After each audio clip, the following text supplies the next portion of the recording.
Você não colocaria um Marlboro vermelho na boca de um neném e acenderia ele, mas com tranquilidade você coloca um tablet na mão de uma criança e deixa ela um dia inteiro brincando com aquilo.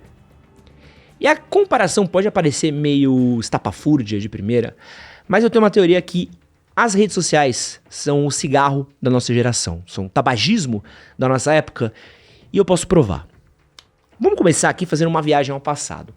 Fumar, ela era uma coisa muito legal. Então, se a gente pensar assim que astros muito famosos eram sempre relacionados ao cigarro, né? Então, você tinha o James Dean, o Humphrey Bogart, Audrey Hepburn, o Slash, Kurt Cobain.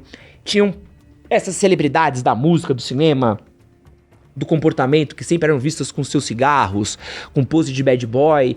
E cigarro era uma parada que as pessoas viam como uma forma de comportamento, uma forma de se integrar com as pessoas. Cigarro era uma questão de lifestyle. E cigarro era vendido assim, né? Cigarro era vendido como essa questão de quem era mais ousado. O cigarro era atrelado à Fórmula 1. Pô, eu tenho aqui um carrinho do Ayrton Senna que tinha o símbolo da Marlboro.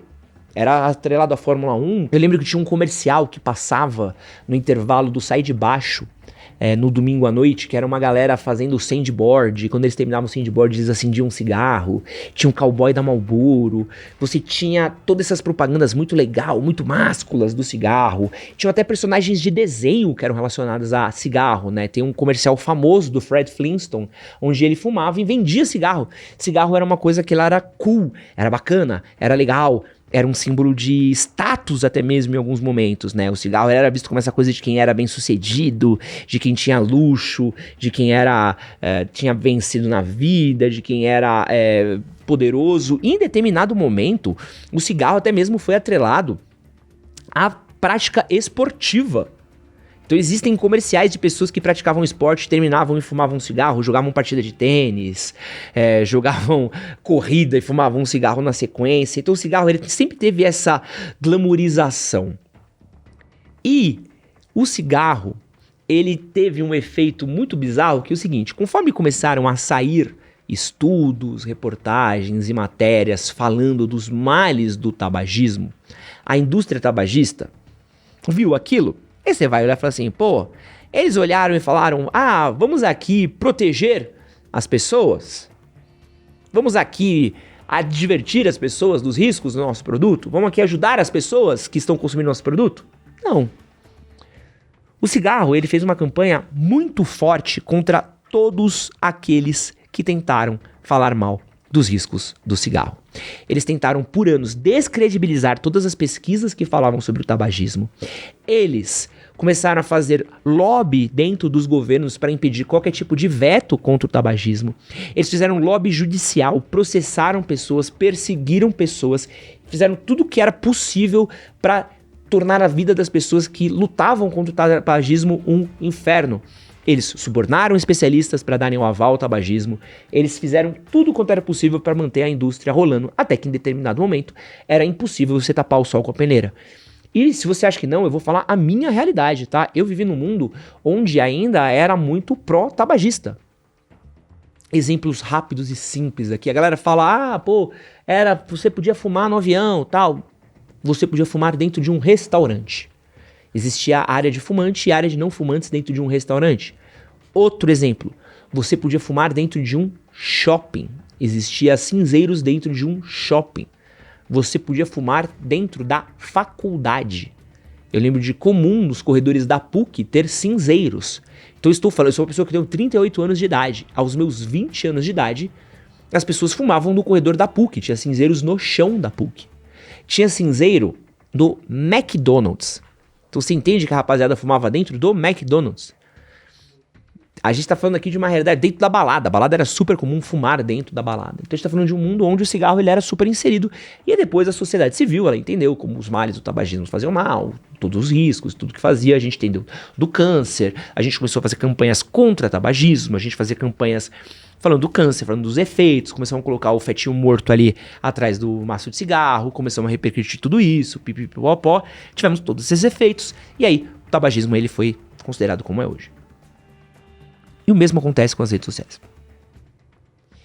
As redes sociais, elas têm todos os ciclos e os efeitos que tem e aconteceram com o tabagismo.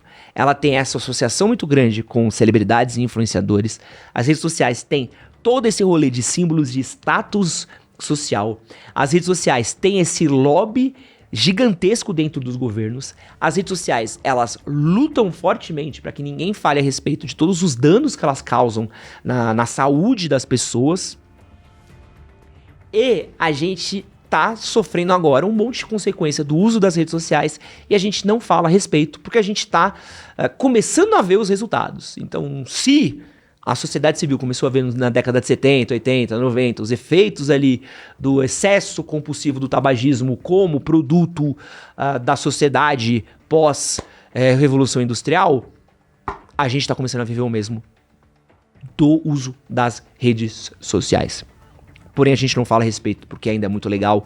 E o lobby e o avanço das redes sociais é tão grande que a gente ainda não tá falando de todas as coisas ruins que as redes sociais têm feito para as pessoas no mundo. E no vídeo de hoje eu quero falar um pouquinho mais aqui do porquê que o Instagram, o TikTok, Twitter e todas as outras redes sociais que a gente usa compulsivamente são o cigarro da nossa geração. Então, prepara aí o seu derby vermelho e o seu Zippo, porque tá começando o Conversas Difíceis. Olá, pra quem não me conhece, meu nome é Edson Castro, seu melhor amigo na internet, sou jornalista e apresentador. Se você ainda não é inscrito nesse canal, eu quero convidar você pra se inscrever por aqui. Clica no botãozinho aqui embaixo para se inscrever, não esquece de curtir esse vídeo daqui, se possível compartilhe ele com seus amigos, compartilhe com professores, passe na sala de aula, pois é um vídeo legal, você que tá na escola, você que é professor, você que é aluno de faculdade, recomendo você a passar esse vídeo daqui em sala de aula. Eu trouxe alguns números, trouxe algumas pesquisas, a gente tá falando de alguns números muito sérios aqui, e acho que é um vídeo legal da gente compartilhar. Esse é um vídeo que eu fiz ele pensando em como a gente faz para essas conversas gerarem debates, então quero ver comentários de vocês, quero ver discussões de vocês. Esse aqui é um material pedagógico muito legal de gerar debate em sala de aula, então acho que é um material maneiro. Tô tentando manter esse vídeo palavrão free, polêmica free, pra gente poder... Então o Luca aqui atrás, ele vai me censurar toda vez que tiver um palavrão, meu editor também, pra gente poder transformar isso daqui em um vídeo legal de transformar em material pedagógico. Esse material também pode ser consumido dentro do Spotify, então se você quiser ouvir esse vídeo daqui em áudio, você pode ir lá em Edson Castro Show no Spotify e ouvir esse conteúdo daqui, seja na academia, seja na sua corrida, então dá uma olhadinha por lá. Quem estiver ouvindo via Spotify, tem 3 pontinhos ali, você pode clicar e avaliar a gente ali com 5 estrelas, que ajuda muito a gente. E eu tenho um livro também, que vai falar dele, chamado Tudo que seus pais não te ensinaram, mas você deveria saber, lançado pela editora Maquinaria. Ele já está à venda, o link vai estar na descrição do vídeo e no primeiro comentário fixado também. Uma comparação que eu acho muito lógica do cigarro com as redes sociais é o ciclo de dependência e dopamina. Assim como a nicotina, as redes sociais, elas ativam muito o centro de recompensa do nosso cérebro. Do mesmo jeito que a gente tem a validação através de like, comentário, compartilhamento, era o jeito que tinha o fumo, né? Do jeito que a galera tinha acender um cigarro, ele se sentia recompensada, se sentia feliz.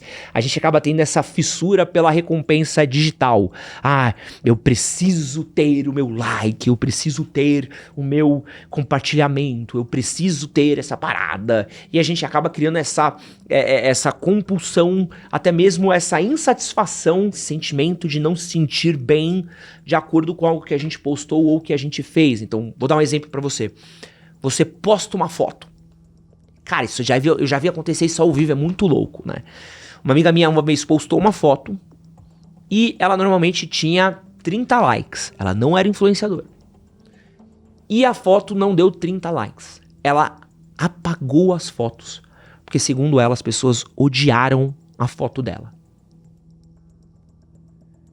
E aí, qual que é o sentido? A pessoa não é influenciadora, a pessoa não vive aquilo. E ela começou a se sentir mal porque as pessoas acharam que a foto não era legal. E às vezes o algoritmo não entregou. Mas a validação dela estava no número de likes daquela foto. Então isso vira um sentimento muito louco do tipo... Ah, eu sou ruim porque as pessoas não dão like na minha parada. E essa dependência é tão grande de rede social que a gente criou até termos que eles se tornaram piores por conta das redes sociais. Que é o caso do FOMO. O FOMO é o Fear of Missing Out.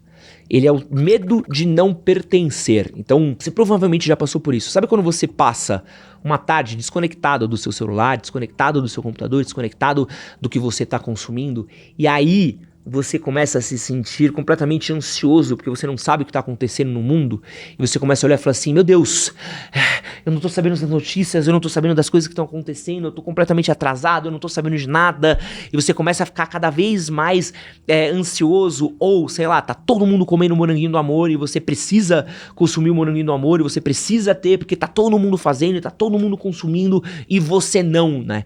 Inclusive, essa é a grande pressão social, né? A pressão social das redes sociais, ela é muito parecida, né? Então tá todo mundo postando uma coisa, você sente que você precisa fazer. Mesmo jeito que era o cigarro. Todos seus amigos fumavam, então você precisa fumar também, porque já tá todo mundo fumando. Ah, só você não fuma, só você é chato, então vai lá. Tá todo mundo comendo um moranguinho do amor, tá todo mundo indo pra Maragogi, tá todo mundo comprando um Jeep Renegade, tá todo mundo indo pra Lençóis Maranhenses, tá todo mundo agora, sei lá, comprando um Labubu, um Tribufu, tá todo mundo usando Adidas Samba. A gente acaba gerando todo esse sentimento de pressão social, de comportamento que é muito parecido com o cigarro através das redes sociais. E você provavelmente vai falar que a comparação que eu tô fazendo, ela é irreal, porque afinal de contas, um Instagram, um Twitter, um TikTok não tem nenhum efeito físico que maltrata as pessoas. Pô, cigarro dá câncer, né? Dá efizema pulmonar. Mas as redes sociais, elas têm uma relação muito forte com a nossa saúde mental e o declínio e a degeneração da nossa saúde mental. Eu peguei um livro muito famoso que chama Geração Ansiosa, recomendo bastante a leitura dele, e decupei alguns dados desse livro pra gente falar a respeito. Aliás, recomendo a leitura desse livro, vou deixar o link na descrição do vídeo e no primeiro comentário fixado, e trouxe eles aqui pra gente falar um pouquinho, pra você entender os riscos das redes sociais e como a gente já está sentindo os efeitos das redes sociais em algumas gerações mais novas. A taxa de jovens que tirou a própria vida, ela teve um aumento significativo de 2018 a 2012. Porém, teve um aumento de 167% entre 2010 e 2021. Um aumento muito maior que a média. O índice de depressão e ansiedade também aumentou no mesmo período entre meninos. A sensação de alienação social cresceu em todo o mundo ocidental a partir de 2012. E o sentimento de solidão também aumentou entre os jovens, principalmente na década de 10. E você vai reparar que todos esses números eles foram intensificados a partir de 2009, 2010, que coincidentemente vem com a popularização do Facebook no mundo. E aí, quando a gente está falando dos prejuízos da infância baseada no uso do celular, a gente vai falar de 4 pilares fundamentais. O primeiro deles é a privação social. O tempo passado cara a cara com amigos despencou vertiginosamente depois de 2009, passando de 122 minutos em 2012 para 67 minutos em 2019. Então a gente está deixando de ter interações físicas para interações virtuais, assíncronas. A gente não está tendo mais aquela conversa no dia a dia. Então a gente vai falar do Gen Z Stare, dessa conversa da pessoa que às vezes não sabe olhar no olho, não sabe ter a conversa, não sabe ter traquejo social. Porque a gente tem tido jovens que cada vez mais têm tido menos contato humano com pessoas. A gente tem tido problema de privação de sono. A transição dos smartphones tem diminuído a qualidade do sono dos adolescentes. O uso de telas tarde da noite, jogos online, streamings, ele tem perturbado o ciclo natural do sono, levando a irritabilidade, ansiedade, déficit cognitivo, problemas de aprendizagem e notas mais baixas. A gente tem a questão de atenção fragmentada. Smartphone e aplicativos, eles têm gerado problemas de atenção. O adolescente médio, ele recebe centenas de notificações por dia. 1 a cada 5 minutos, se ele não mexer em nada no aparelho celular dele. 1 a cada 5 minutos. Isso pode atrapalhar diretamente no desenvolvimento da função executiva, que é a parada crucial para o nosso autocontrole e resistência à tentação, que só vai ser desenvolvida completamente aos 20 e poucos anos. Isso sem falar em vício. Os desenvolvedores de aplicativos, eles usam técnicas que foram feitas para viciar as crianças. Eles foram feitos justamente para isso. Foram feitos para você querer mais, foram feitos para você querer usar mais, para você querer passar mais tempo em aparelhos celulares. Há uns anos atrás, saiu uma notícia que a Netflix, ela gastou mais em desenvolvedores de software para gerar um bom aplicativo que mantesse as pessoas usando o aplicativo da Netflix do que em filmes e séries para a plataforma dela. Você consegue entender isso? Eles gastaram mais dinheiro para desenvolver um jeito que você não saísse da plataforma do que em desenvolver um bom material para você assistir na plataforma. Mais dados e números aqui que são importantes da gente ler, e aqui enxurrada de dados, tá? Segundo o Panorama Nacional da Saúde de 2024 do Instituto Cactus, 45% dos casos de ansiedade de jovens de 15 a 29 anos no Brasil são associados ao uso excessivo de redes sociais. 65% dos jovens sofrem dificuldades emocionais de algum grau. Jovens que passam mais de 3 horas diárias nas redes sociais têm 30% mais risco de depressão. Segundo uma pesquisa que foi publicada na Veja, adolescentes ansiosos ou depressivos, eles passam em média 50 minutos a mais em redes sociais do que os seus pares sem esses transtornos. Um estudo acadêmico indica que 40% dos jovens brasileiros já foram vítimas de assédio virtual, cyberbullying, relacionando o aumento de quadros depressivos e ansiedades e impactos do sono diretamente causado por excesso de redes sociais e a esse cyberbullying. Vamos falar um pouquinho de mundo também. Uma revisão de estudos de 2025 mostra que para cada hora adicional de uso de redes sociais, olha isso, para cada hora adicional de redes sociais, o risco de depressão aumenta em 13% no jovem, com maior impacto em meninas. E o uso de redes sociais em adolescentes, ele é fator crítico para consequências negativas na saúde mental, como ansiedade, ideação suicida e insatisfação corporal. E aqui a gente vai embora, cara. A gente vai embora aqui sobre diversos dados e pesquisas que mostram que o jovem que usa a rede social, cada vez mais ele fica com sentimento de não pertencimento, ansiedade, fica com... acha que ele é a pior pessoa do universo, ele se sente terrível e isso piora cada vez mais. Mas temos coisas piores para falar aqui, que é um impacto também no desenvolvimento das crianças e adolescentes no mundo. A gente teve uma substituição da infância baseada no brincar. Então a gente tirou a criança que antes ela brincava, a criança que antes ela estava ali exposta à brincadeira, a tá exposta à natureza, e criança por natureza, vou falar uma coisa aqui que vai parecer meio idiota, mas a criança ela é intrinsecamente antifrágil, tá? A criança ela tá suscita a risco, né? Criança cai, criança rala o joelho, criança foi feita pra dar topada, pra bater a cabeça, e ela sobrevive, criança é muito resiliente, né? A cabeça é molinha, a criança se machuca, regenera muito rápido, ela tá de volta, justamente por causa disso, pelo contato com as coisas. E a gente tirou a criança da terra, a gente tirou a criança do contato com outras crianças e botou na tela, em prol de proteger as crianças. E aí também a gente tem que pôr em consideração núcleos urbanos cada vez mais violentos, pais preocupados com a segurança de seus filhos, tirando eles do contexto, não quero deixar meu filho na rua, não quero deixar meu filho em lugar perigoso, vou deixar ele na proteção de casa. A gente tirou algo que é muito importante para a socialização, muito importante para a criação deles. E isso tira um modo de descoberta. Se tira a criança que antes descobriria o mundo na própria mão, botando ela para um modo defensivo, que vai deixando ela cada vez mais ansiosa, avessa ao risco e que vai inibindo a experiência. Repara como o adolescente, cada vez mais ele tá ficando conservador, tá ficando cada vez mais fechado, cada vez mais coxinha. Os adolescentes às vezes falam coisas com umas certezas tão absolutas que você fala assim, nossa, mas que bizarro. O adolescente que era uma coisa tão experimental antes, o adolescente que sempre foi uma coisa muito de ir, viver, experimentar, ele tá ficando cada vez mais restrito, fechado, de que tem uma experiência formulada justamente pelo aumento de bolhas da internet, porque ele entra numa bolha e fica por lá. O adolescente antes que crescia na rua, o adolescente antes que ele crescia numa comunidade próximo de pessoas, ele estava em contato com pessoas, ele estava conversando com pessoas, ele estava aprendendo meio que num núcleo de pessoas, ele estava conhecendo com pessoas por perto, adquirindo conhecimento ao redor dele, estava explorando o mundo, até mesmo para criança que brincava na rua, via um bichinho, via não sei o que, conhecia o tio que era o vizinho, conhecia o cara dali, conversava com o padeiro, conversava com o leiteiro, conversava não sei o que. Você tinha uma experiência coletiva que hoje a criança tá presa na internet. Também tem o material que ela consome na internet. Eu não sei se você sabe, mas o seu filho hoje, com o celular na mão, ele tá próximo a consumir conteúdo de violência, conteúdo de mutilação. E também a gente tem que falar sobre conteúdo adulto.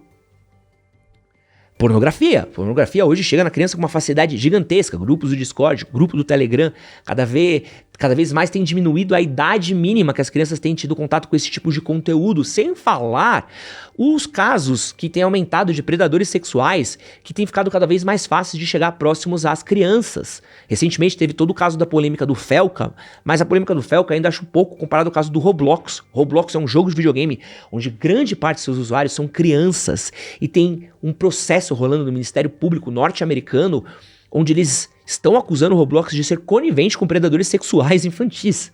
E o Roblox, ele estava banindo pessoas que estavam denunciando predadores dentro do Roblox. Vou repetir, o Roblox estava banindo pessoas que denunciavam predadores. Porque falava que isso estava afetando a experiência do usuário.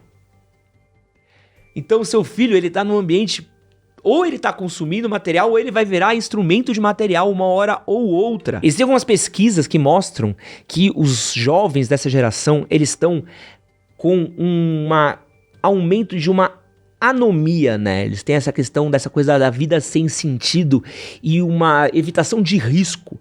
Então eles têm tido menos disposição de fazer atividades arriscadas. Tem até alguns dados que mostram que os jovens eles têm diminuído a hospitalização por ferimentos não intencionais, que pode parecer uma coisa meio legal, né? Falar, tem ido parar menos no hospital. Mas quer dizer que os jovens têm brincado menos, se arriscado menos, subido menos em árvore, pulado menos muro, se experimentado menos da vida e passaram mais tempo online, né? E que vai levar a gente agora também para casos de obesidade. Obesidade infantil tem aumentado muito no mundo inteiro. E não é comum criança não se exercitar. A criança ela é hiperativa, a criança ela precisa se exercitar, a criança ela precisa fazer isso, ela precisa gastar. É como ela aprende o mundo, é como ela tem o conhecimento cognitivo dela.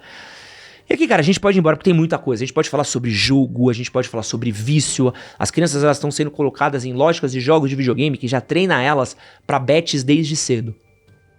Então tem criança que já está sendo treinada desde cedo a entrar no algoritmo de bet, mas isso é um caso para um outro vídeo. E olha que parada muito maluca.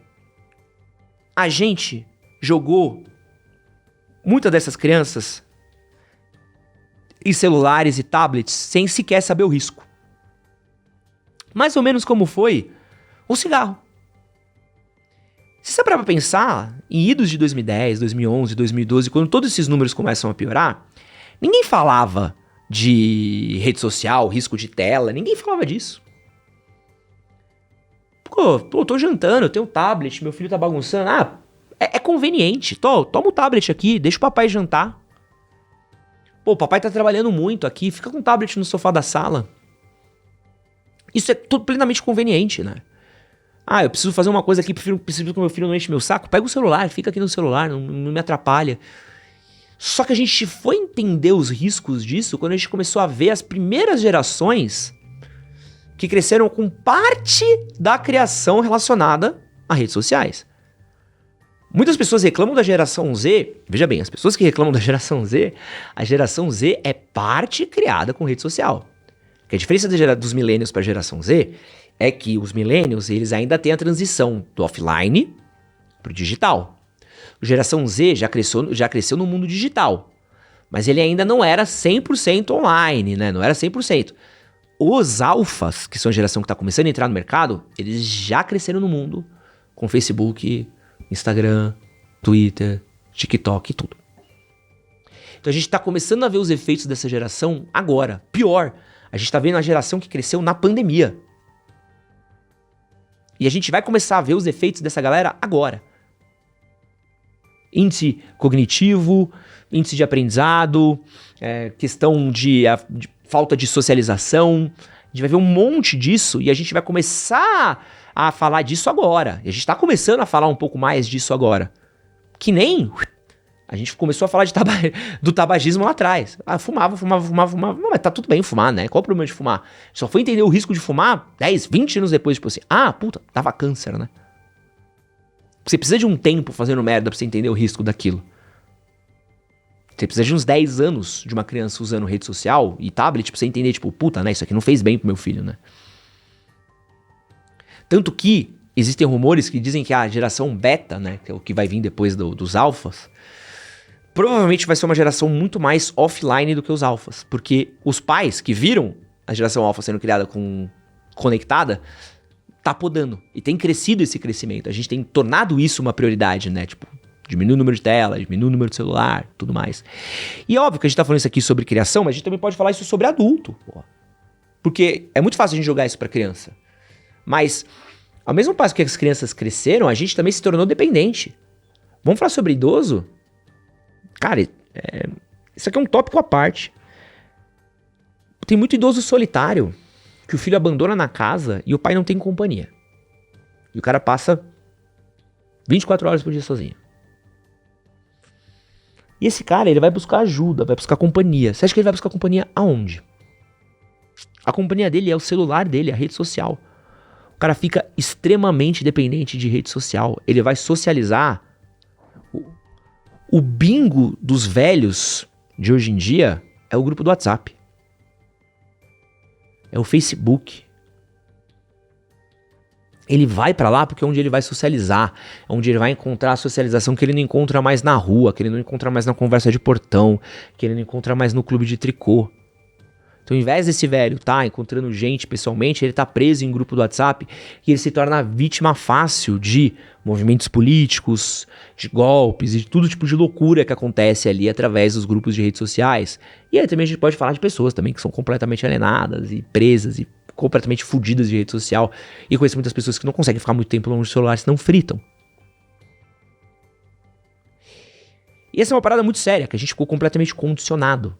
Então tem a gente que tá ferrado, mas a gente tá criando uma geração ferrada, porque antes, pelo menos, a gente não acendia um cigarro na boca de uma criança, a gente esperava ficar um pouquinho mais velho pra acender o cigarro, mas a gente deixou um monte de criança acender o cigarro com rede social. E acho que essa é a grande parada das redes sociais agora, é que as redes sociais, elas têm ideia do estrago que elas fizeram.